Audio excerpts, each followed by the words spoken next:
Hello बच्चों, welcome to this video lecture. In this lecture, we will study about the pteridophyte, the most primitive pteridophyte, Rhynia. So let's start.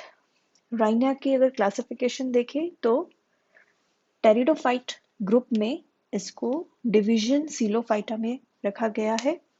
Class है सीलोफाइटोप्सिडा, order है सीलोफाइटेल्स, family है राइनिएसी and genus है Rhynia. तो Rhynia जो है ये एक बहुत ही एक तरह से प्रिमिटिव लैंड प्लांट कह सकते हैं। वेस्कुलर जो है प्लांट वो है और इसके सिर्फ फॉसिल रिमेन्स मिले हैं, लिविंग फॉर्म इसकी एब्सेंट है। लेकिन ये क्योंकि सबसे प्रिमिटिव है और लैंड प्लांट्स में ये एक प्रिमिटिव सबसे प्रिमिटिव फॉर्म है, तो ये इम्पॉर्टेंट लिंक एक्ट करता है ब्रायोफाइट्स और टेरिडोफाइट्स के बीच में। इस वजह से इसको स्टडी करना, इस तरह के फॉसिल्स जो होते हैं उनको स्टडी किया जाता है इस वजह से। तो इसके दो तरह के स्पीशीज जो हैं वो मिले हैं राइनिया के। एक है राइनिया मेजर, दूसरा है राइनिया वैन वॉगनी। ठीक है, इसको डिस्कवर किया था, मतलब डिस्क्राइब किया था किड्सटन एंड लैंग, इन दो साइंटिस्ट ने इन फॉसिल्स को फाइंड आउट किया था। और कहाँ से मिले थे ये फॉसिल्स?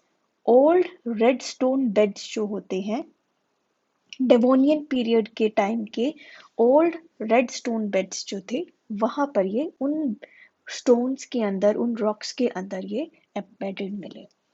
ठीक है, तो फॉसिल्स बेसिकली क्या है? अंडर प्रेशर एक तरह से जो ऑर्गेनिज्म है, उस वक्त का जो ऑर्गेनिज्म था, किसी डिस्ट्रक्शन की वजह से वो दब जाता है, ठीक है, सॉइल में। और धीरे धीरे इतना प्रेशर बनता है, उसके ऊपर डिपोजिशन होती जाती है सॉइल की या और मैटर की, कि वो एक हार्ड रॉक का फॉर्म ले लेता है। और इसको राइनिया नाम कहाँ से मिला? राइनी नाम की एक डिस्ट्रिक्ट है, एक जगह है एबर्डिनशायर डिस्ट्रिक्ट में, स्कॉटलैंड की। राइनी नाम की जो जगह है वहां पर इसके फॉसिल्स मिले हैं, तो इस वजह से इसको नाम दिया गया राइनिया। ठीक है, और सबसे पहले अब हम देखते हैं राइनिया मेजर के बारे में कि इसका स्ट्रक्चर कैसा था, इसके जो फॉसिल्स थे वो कैसे हैं। लीफलेस प्लांट है ये, ठीक है, differentiated into rhizomatous portion bearing tufts of rhizomes and aerial dichotomously branched stems। तो क्या है ये? एक तरह से जो प्लांट है लीफलेस है, जो भी एक्सिस है, एरियल एक्सिस है, उस पर लीफ एब्सेंट है। ठीक है, जिसको हम स्टेम भी कह सकते हैं, तो उस पर लीफ प्रेजेंट नहीं है। दूसरा एक और पोर्शन है इसका राइजोमेटस, वो राइजोमेटस पोर्शन जो है वो अंडरग्राउंड होगा और उसमें राइजॉइड के जो है टफ्ट्स या हेयर कहते हैं जिनको, हेयर लाइक स्ट्रक्चर्स जो हैं वो ग्रुप में प्रेजेंट होते हैं, क्लस्टर में प्रेजेंट होते हैं, उसको टफ्ट कहा जाता है। ठीक है, तो लीफलेस प्लांट है, differentiated into underground rhizomatous portion bearing tufts of rhizoid and aerial dichotomously branched stem। ठीक है, स्टेम जो है उस पर कोई अपेंडेजेस नहीं होंगे और कोई हेमिस्फेरिकल आउटग्रोथ्स नहीं होंगी, किसी तरह का इस तरह का स्ट्रक्चर नहीं होता। जो एक्सिस है या स्टेम है वो प्रॉपर स्मूथ स्टेम होती है, सिर्फ उसमें डाइकोटोमसली ब्रांचिंग होती है, डाइकोटोमस ब्रांचिंग उसमें देखी जाती है सिर्फ। हाइट जो है इस प्लांट की अराउंड 20 सेंटीमीटर तक होती है एंड जो एक्सिस है उसका डायामीटर 6 मिलीमीटर तक का हो सकता है। अब इसकी सेक्शन की बात की जाए, इसके अंदर जो सेल्स हैं, इंटरनल स्ट्रक्चर या एनाटॉमी की बात की जाए, तो ट्रांसफर सेक्शन जो देखे गए फॉसिल्स के, इसके जो रॉक के अंदर ये जो दबे हुए थे उसके जो फॉसिल्स मिले हैं, उनको जब हमने ट्रांसवर्सली कट करके देखा तो हमें एक एपिडर्मल लेयर मिली आउटर मोस्ट। ठीक है, उसमें स्टोमेटा प्रेजेंट था। ठीक है, और उसके बाहर एक थिक क्यूटिकल प्रेजेंट थी। उसके बाद कॉर्टेक्स प्रेजेंट है और लार्ज कॉर्टेक्स का रीजन है। पेरेन्काइमेटस सेल्स हैं कॉर्टेक्स में और पेरेन्काइमेटस सेल्स दो तरह के हैं। आउटर कॉर्टेक्स जो है उसमें पेरेन्काइमेटस सेल्स लार्ज साइज के हैं, लार्ज सेल्स हैं, और इनर कॉर्टेक्स जो है उसमें पेरेन्काइमेटस सेल्स का साइज स्मॉलर है और उसमें इनमें कॉर्टेक्स के सेल्स के बीच में इंटरसेलुलर स्पेस भी प्रेजेंट है। ठीक है। एंडोडर्मिस एंड पेरिसाइकिल जो है वो यहाँ पर एब्सेंट है। लोअर प्लांट्स में खासकर जो एंडोडर्मिस है और पेरिसाइकिल है वो आपको एब्सेंट ही मिलेगी। हायर प्लांट्स जो होते हैं ज़्यादातर उनमें ये मिलती है। सेंटर की बात करें स्टेम की तो वो ऑक्यूपाइड है वेस्कुलर स्ट्रैंड से। और ऑर्गेनाइजेशन कैसी है उनकी, वेस्कुलर स्ट्रैंड किस तरह से ऑर्गेनाइज्ड है, प्रोटोस्टील में ऑर्गेनाइज्ड है। प्रोटोस्टील अगर ध्यान हो, हमने कल ये टॉपिक कवर किया था, तो प्रोटोस्टील क्या है, सबसे primitive and simplest organisation of vascular tissue. ठीक है। तो जाइलम ट्रैकीड्स जो हैं उनमें अंदर की तरफ उनकी सेल की इनर साइड में थिकनिंग्स जो है, वॉल थिकनिंग्स प्रेजेंट होंगी। और ट्रैकीड्स जो हैं सेंटर में जो होंगे, बिल्कुल एक्सिस के स्टेम के बिल्कुल सेंटर में जो ट्रैकीड्स प्रेजेंट होंगे वो स्मॉल साइज के होंगे, जबकि आउटर साइड पर थोड़ा सा बाहर की तरफ जो है ट्रैकीड्स वो बड़े होंगे, लार्ज साइज के होंगे। और इस डिफरेंट साइज के ट्रैकीड्स की अरेंजमेंट की वजह से जो है कुछ साइंटिस्ट ने सजेस्ट किया कि यहाँ से ये एक रिफ्लेक्ट कर रहा है एंडार्क कंडीशन को। ठीक है। और फिर बात करते हैं फ्लोएम की। फ्लोएम जो है उसके सीव ट्यूब सेल्स जो है वो प्रेजेंट होते हैं इसमें। सीव पैरेन्काइमा सेल्स भी इसमें प्रेजेंट हैं। एंड फ्लोएम जो है जाइलम के बाहर अरेंज्ड होता है। ठीक है। तो प्रोटोस्टील में क्या था, सेंटर में जाइलम है, पिथ एब्सेंट है, और जाइलम के बाहर क्या प्रेजेंट होगा, यहाँ पर जाइलम के बाहर प्रेजेंट होगा फ्लोएम। ठीक है। फ्लोएम के बाहर कॉर्टेक्स है एंड कॉर्टेक्स के सबसे बाहर एपिडर्मिस प्रेजेंट होगी। ठीक है। अब कुछ साइंटिस्ट जो हैं वो ये कहते हैं कि जो ट्रैकीड है जाइलम के वो एक्चुअल ट्रैकीड्स नहीं है, बट सिंपल जो कंडक्ट सिंपल सेल्स हैं जो थोड़े मॉडिफाई हो गए हैं कंडक्टिंग सेल्स में। ठीक है। और उन्होंने उनको कहा हाइड्रोम। ठीक है। और उनका फंक्शन क्या था, वाटर की कंडक्शन। ठीक है। और फ्लोएम को उन्होंने कहा लेप्टोम। जो सेल्स वाटर को कंडक्ट करते थे, जाइलम जहां पर होता है उसको एक तरह से उसको रिजेंबल करते थे जाइलम के सेल्स को, उनको इन्होंने हाइड्रोम कहा। और वो सेल्स जो फूड की कंडक्शन करते हैं और फ्लोएम के सेल्स को रिजेंबल करते हैं उनको उन्होंने लेप्टॉन कहा। ठीक है। तो इन साइंटिस्ट ने क्या कहा कि xylem, proper xylem and phloem की बजाय यहाँ पर कुछ सिंपल मॉडिफाइड सेल्स प्रेजेंट हैं, कंडक्टिंग सेल्स प्रेजेंट हैं, जो वाटर के लिए हाइड्रोम कहला रहे हैं एंड फूड की कंडक्शन के लिए वो लेप्टॉन कहलाते हैं। ठीक है। फिर बात आती है राइजोम की। राइजोम में ऐसा कोई डिस्टिंक्ट इनर एंड आउटर और कॉर्टेक्स प्रेजेंट नहीं होता, और जाइलम जो है वो बहुत कम सेल्स से रिप्रेजेंटेड है। बहुत कम जाइलम के सेल्स रूट्स में, रूट तो नहीं कहेंगे प्रॉपर इसको, राइजोम में बहुत कम जाइलम के सेल्स प्रेजेंट होते हैं।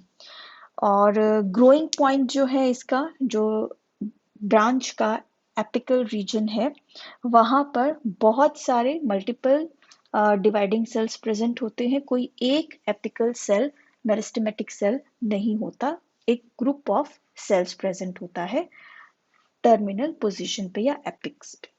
ठीक है।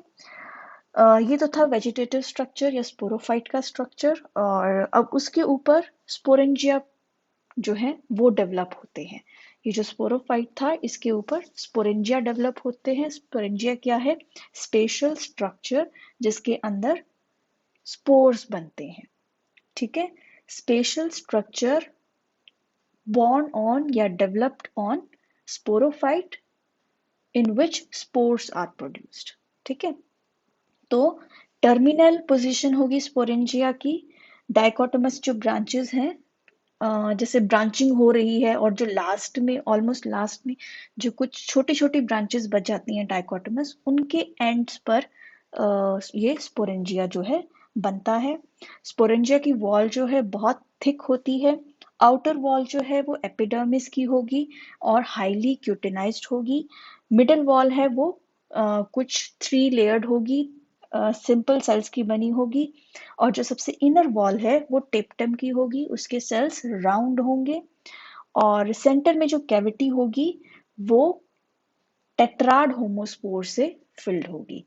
स्पोर्स कैसे हैं? होमोस्पोरस। ठीक है, तो राइनिया में होमोस्पोरस टाइप के स्पोर्स बन रहे हैं। और टेट्राड है, टेट्राड मतलब यहाँ पर स्पोर मदर सेल्स जो है वो, उनमें जो है मियोसिस हुई है, जिससे हैप्लॉइड होमोस्पोर्स यहाँ पर बनते हैं। ठीक है, होमोस्पोर मतलब सारे स्पोर एक जैसे होंगे मॉर्फोलॉजिकल एंड फिजियोलॉजिकली।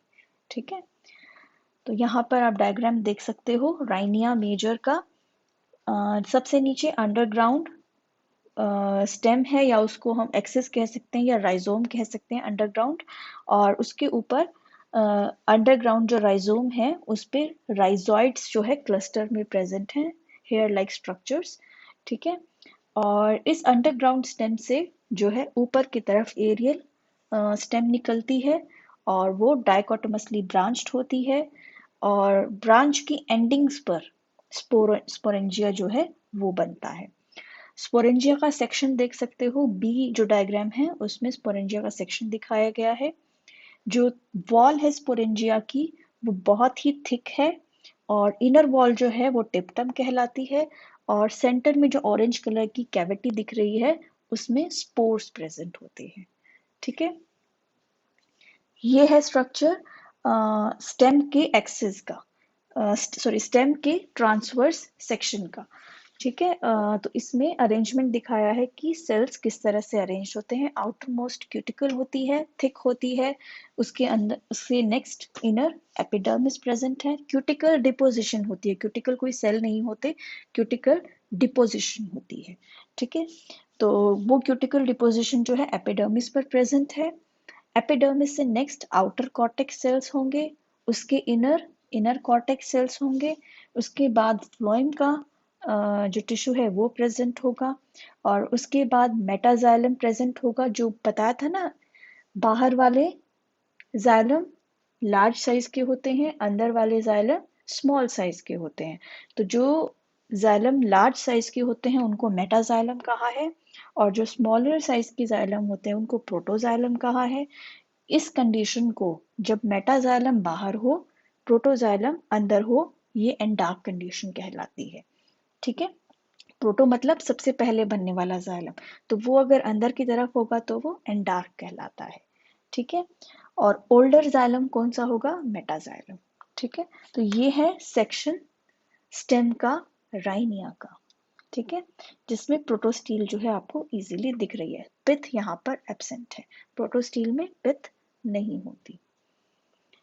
ये देखो, ये जो है ये एक्चुअल फॉसिल जो था उसको हमने थिन, यहाँ पर साइंटिस्ट ने थिन स्लाइसेस में कट किया है और उसको माइक्रोस्कोप के अंदर फिक्स किया है, ऑब्जर्व किया है।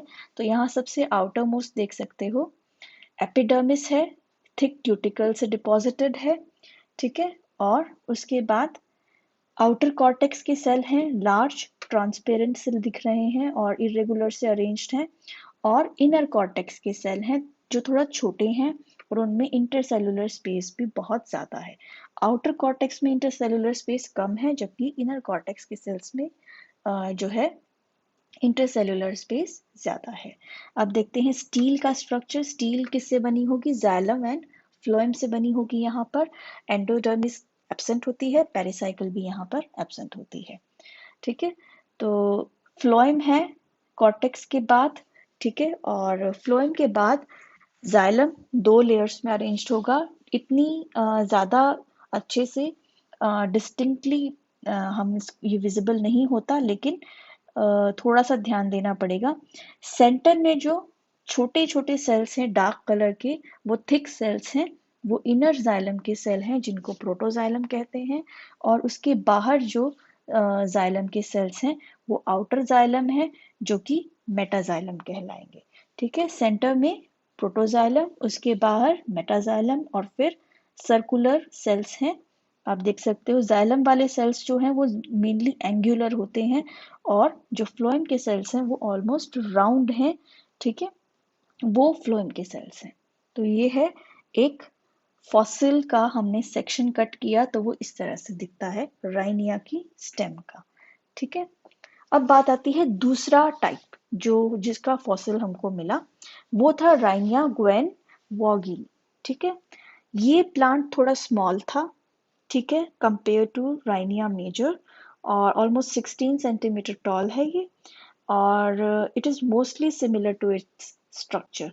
राइनिया मेजर का जो स्ट्रक्चर था ऑलमोस्ट वैसा ही इसका भी स्ट्रक्चर है, खासकर एनाटॉमी जो है वो वैसी ही है। बस थोड़ा सा डिफरेंस कहाँ आ जाता है, एरियल एक्सिस जो है इस सेकंड टाइप की, एरियल एक्सिस जो है वो डाइकोटोमसली ब्रांच्ड है, राइनिया मेजर में भी थी, लेकिन यहाँ पर कुछ एडिशनल चीजें प्रेजेंट हैं। एक तो हेमिस्फेरिकल आउटग्रोथ्स प्रेजेंट हैं, दूसरा एडवेंटिशियस ब्रांचेस प्रेजेंट है। ठीक है, और इन दोनों अपेंडेजेस की क्या फीचर है कि इनमें वेस्कुलर सप्लाई एब्सेंट होती है। ठीक है, मेन स्टेम की बात नहीं कर रहे, सिर्फ इन दो स्ट्रक्चर्स की बात कर रहे हैं, adventitious branch and hemispherical growth जो है, इनमें वेस्कुलर सप्लाई नहीं गई हुई है। वेस्कुलर सप्लाई सिर्फ डाइकोटोमस ब्रांचेस तक ही लिमिटेड है, किसमें, राइनिया ग्वेन वॉगिनी में। ठीक है, जबकि राइनिया मेजर में ये स्ट्रक्चर्स एब्सेंट है। ठीक है, और बाकी राइजोम और राइजोइड्स जो हैं वो ऑलमोस्ट दोनों में सिमिलर ही प्रेजेंट है। ठीक है, स्पोरेंजिया है कॉनिकल शेप का, वो प्रेजेंट है दोनों में ही, और टर्मिनल है ये भी। ठीक है, दोनों में। सो this was about these two types of fossils which were discovered from Rainier shirt. यहाँ पे राइनियर शर्ट आपको कुछ जगह लिखा हुआ मिलेगा। तो शर्ट का मीनिंग क्या है, शर्ट एक्चुअल में क्या है, CHERT, राइनियर शर्ट। राइनी तो है जगह का नाम, और शर्ट जो है वो एक्चुअल में सेडिमेंट्री रॉक जो है उसको कहा जाता है, एक टाइप का रॉक है, और जिसके अंदर फॉसिल्स प्रेजेंट हैं, एम्बेडेड हैं, वो रॉक जो है उसको शर्ट कहा जाता है। तो राइनी शर्ट कई जगह आपको ये लिखा हुआ मिल जाएगा। ठीक है, तो अब नेक्स्ट देखते हैं, ये डायग्राम है राइनिया ग्वेन वॉगिनी का। इसमें देख सकते हो अलग से एडवेंटिशियस ब्रांचेस हैं, हेमिस्फेरिकल आउटग्रोथ्स प्रेजेंट है, टर्मिनल स्पोरेंजिया प्रेजेंट है। यहाँ पे भी स्पोरेंजिया की थिक वॉल है, और बाकी राइजोइड्स हैं एंड राइजोम्स जो हैं वो प्रेजेंट हैं। स्टोमेटा जो है वो प्रेजेंट होते हैं, ये चीज और ध्यान रखना, एपिडर्मिस पे जो है बीच बीच में स्टोमेटा भी प्रेजेंट होते हैं। तो आई होप यहाँ पे इन दोनों का स्ट्रक्चर क्लियर हो गया होगा। राइनिया मेजर और राइनिया ग्वेन का जो स्ट्रक्चर है वो, उनमें बस बेसिक सा डिफरेंस है, एक तो राइनिया मेजर ज्यादा टॉल है, ठीक है, दूसरा उसमें adventitious branches and hemispherical outgrowths absent हैं, और राइनिया ग्वेन में जो adventitious branches and hemispherical outgrowths present होती हैं उनमें वेस्कुलर सप्लाई नहीं होती। ठीक है, अब देखते हैं साइंटिस्ट ने इन टाइप्स के बारे में क्या कहा। डॉक्टर पंत हैं, उन्होंने जो स्टडी की थी तो उन्होंने क्या सजेस्ट किया, उन्होंने और कुछ और साइंटिस्ट ने ये सजेस्ट किया था कि राइनिया ग्वेन जो है वो वॉगिनी का गेमिटोफिटिक स्ट्रक्चर है। राइनिया ग्वेन जो है वो गेमिटोफिटिक स्ट्रक्चर है राइनिया मेजर का। ठीक है, क्योंकि जब फॉसिल्स डिस्कवर हुए उनमें स्पोरोफिटिक स्ट्रक्चर्स बहुत इजीली मिले हैं, गेमिटोफिटिक स्ट्रक्चर्स नहीं मिले अलग से। ठीक है, तो इस वजह से कहा गया कि राइनिया ग्वेन जो है वो राइनिया मेजर का गैमेटोफाइट हो सकता है। और इसको प्रूव करने के लिए उन्होंने क्या एविडेंस दिए, क्या पॉइंट्स रखे कि एक तो एडवेंटिशियस ब्रांचेस जो हैं और हेमिस्फेरिकल ग्रोथ जो है राइनिया ग्वेन में, उनमें वेस्कुलर स्ट्रैंड्स नहीं है। ठीक है, दूसरा उसमें हॉस्टोरियल सेल्स प्रेजेंट है उन दो स्ट्रक्चर्स में, अपेंडेजेस में। ठीक है, जिससे हम ये कह सकते हैं कि वो न्यूट्रिशन ले रहे हैं मेन एक्सिस से। ठीक है, तो उन्होंने क्या कहा कि ये एडवेंटिशियस ब्रांचेस और हेमिस्फेरिकल आउटग्रोथ्स जो हैं ये बेसिकली यंग एम्ब्रियो जो हैं वो हैं। ठीक है, और हेमिस्फेरिकल आउटग्रोथ्स जो हैं उनके सेल्स जो हैं वो, उनके बीच में एक कैनाल या एक चैनल प्रेजेंट है, जिसकी वजह से वो रिजेंबल करता है आर्किगोनिया के स्ट्रक्चर को। आर्किगोनिया क्या होता है, जिसमें फीमेल गेमीट बनता है। ठीक है, तो ये उसके स्ट्रक्चर को रिजेंबल करता है। और साथ ही एक्सिस जो है ऑफ राइनिया ग्वेन वो रिजेंबल करता है गेमिटोफाइट ऑफ सिलोटम का। सिलोटम एक टेरिडोफाइट है, हायर टेरिडोफाइट है राइनिया से, और लिविंग है, तो उसके गेमिटोफाइट को वो रिजेंबल करता है, जिससे कहा जा सकता है कि ये शायद गेमिटोफाइट हो। ठीक है, और फोर्थ पॉइंट ये रखा गया, जो हेमिस्फेरिकल बल्जेस हैं ये सिमिलर हैं to the young sporophytes of सीलोटेल्स।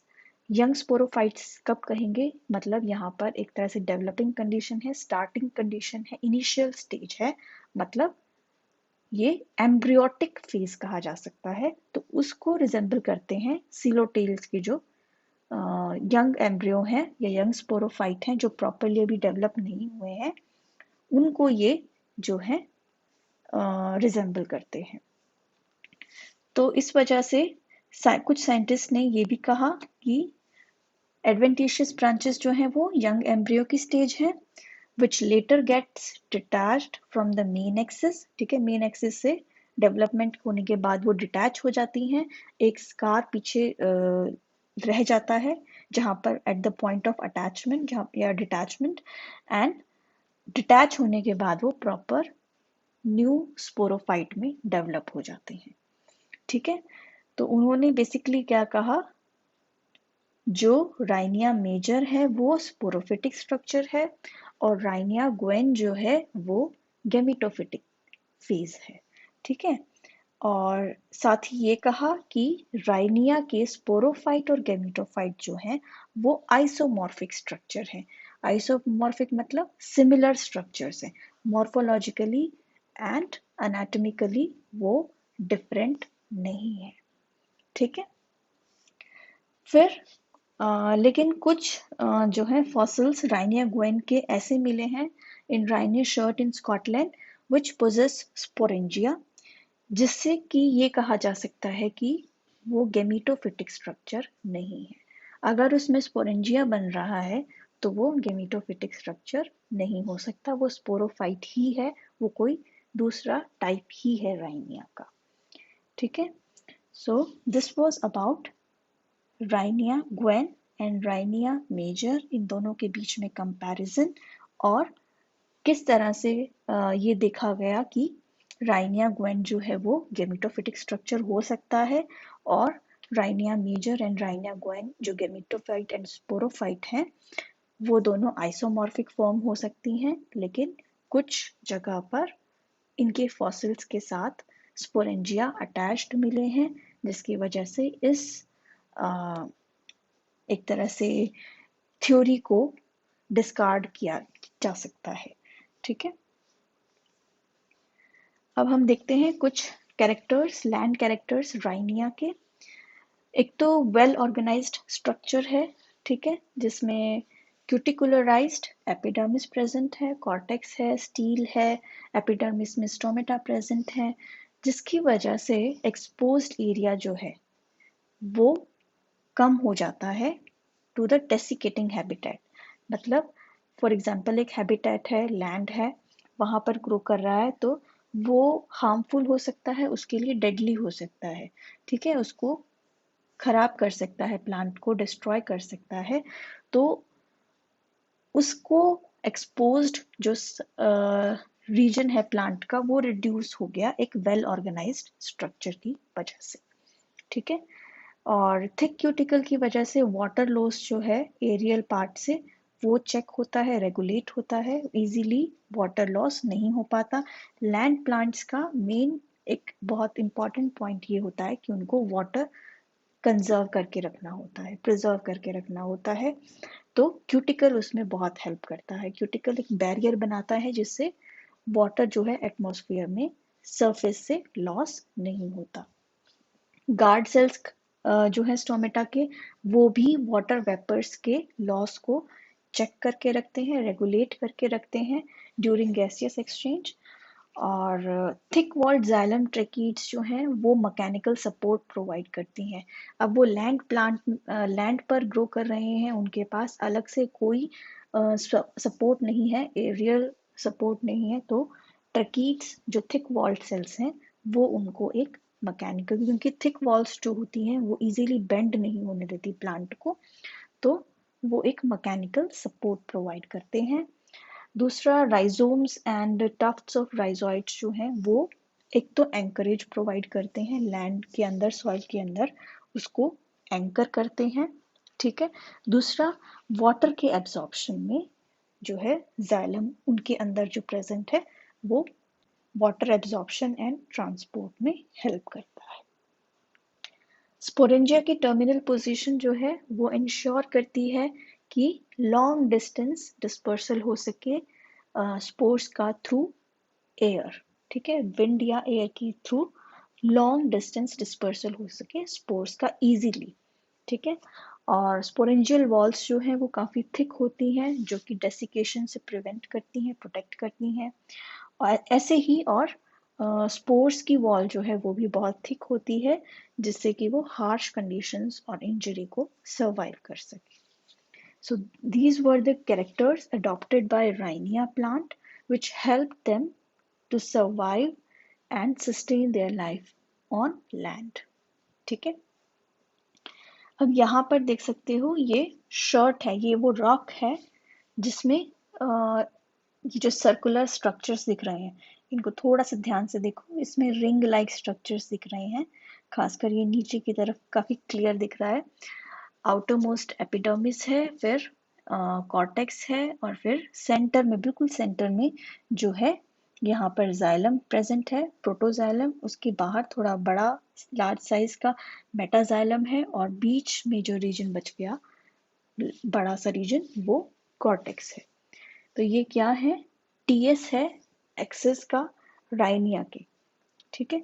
जब रोक को तोड़ा तो ये स्टेम उसके अंदर, ये बहुत सारे जो स्टेम्स हैं ये उसके अंदर एम्बेडेड थे, और जब उसको कट किया गया तो ये इस तरह से स्टेम का सेक्शन दिखाई दिया। अब इस रॉक के पीस को थिन सेक्शंस में स्लाइस किया जाता है, ठीक है। स्लाइस करके फिर वो जो है प्रॉपर माइक्रोस्कोप के अंदर स्टडी किया जाता है और वो स्ट्रक्चर देखा जाता है। यहाँ पर भी आप देख सकते हो जो है राइनिया के एक्सेस जो है ये उस रॉक का ही पार्ट है, उसका ही सेक्शन है, थिन सेक्शन, क्लोजअप है एक तरह से उसका। यहाँ पर देख सकते हो दो स्टेम्स जो हैं ये डाइकोटोमस ब्रांचिंग हो रही है, इस वजह से यहाँ पर दो सेंटर्स दिखाई देंगे, और बाकी जो हैं वो भी एक्सेस हैं राइनिया के ही, एम्बेडेड इन द रॉक, ठीक है। So this was about the fossil plant Rhynia, और उसका स्ट्रक्चर कैसा है, गेमिटोफिटिक स्ट्रक्चर उसका नहीं मिला है, सिर्फ स्पोरोफिटिक फॉसिल्स मिले हैं, स्पोरोफिटिक स्ट्रक्चर के फॉसिल्स मिले हैं। दो तरह के हैं, Rhynia major and Rhynia gwynne. Internal structure उनका कैसा है उन स्पोरोफाइट्स का, स्पोरेंजिया कैसा है, ठीक है, और प्रोटोस्टील उनमें प्रेजेंट है, और उनमें लैंड कैरेक्टर्स क्या हैं, ये है पूरा राइनिया के बारे में, ठीक है। So this was the lecture. अगर कोई चीज़ इसमें नहीं समझ में आई है तो वो पूछ सकते हो व्हाट्सएप ग्रुप पर। Okay then, take care, have a good day.